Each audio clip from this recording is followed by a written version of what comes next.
నాటి జన్మభూమి కమిటీల వాళ్ళ దగ్గరికి వెళ్ళి వాళ్ళ ఇళ్ళల్లో డిస్ట్రిబ్యూషన్ అట, వాళ్ళ ఇళ్ళకు రావడానికి ఎవరైనా సిద్ధం కాకపోతే పథకాలు క్యాన్సిల్ అట. రాష్ట్రంలో పూర్తిగా లా అండ్ ఆర్డర్ పూర్తిగా ఏమైపోతా ఉంది అన్న పరిస్థితిలోకి లా అండ్ ఆర్డర్ వెళ్ళిపోయింది. రెడ్ బుక్ పాలనతో ఈరోజు రాష్ట్రంలో అడ్డగోలుగా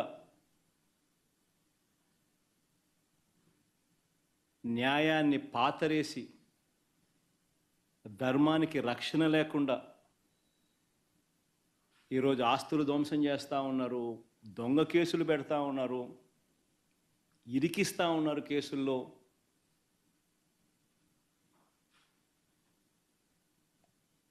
ఇష్టం వచ్చినట్టుగా రాజ్య పరిపాలన చేస్తూ ఉన్నారు.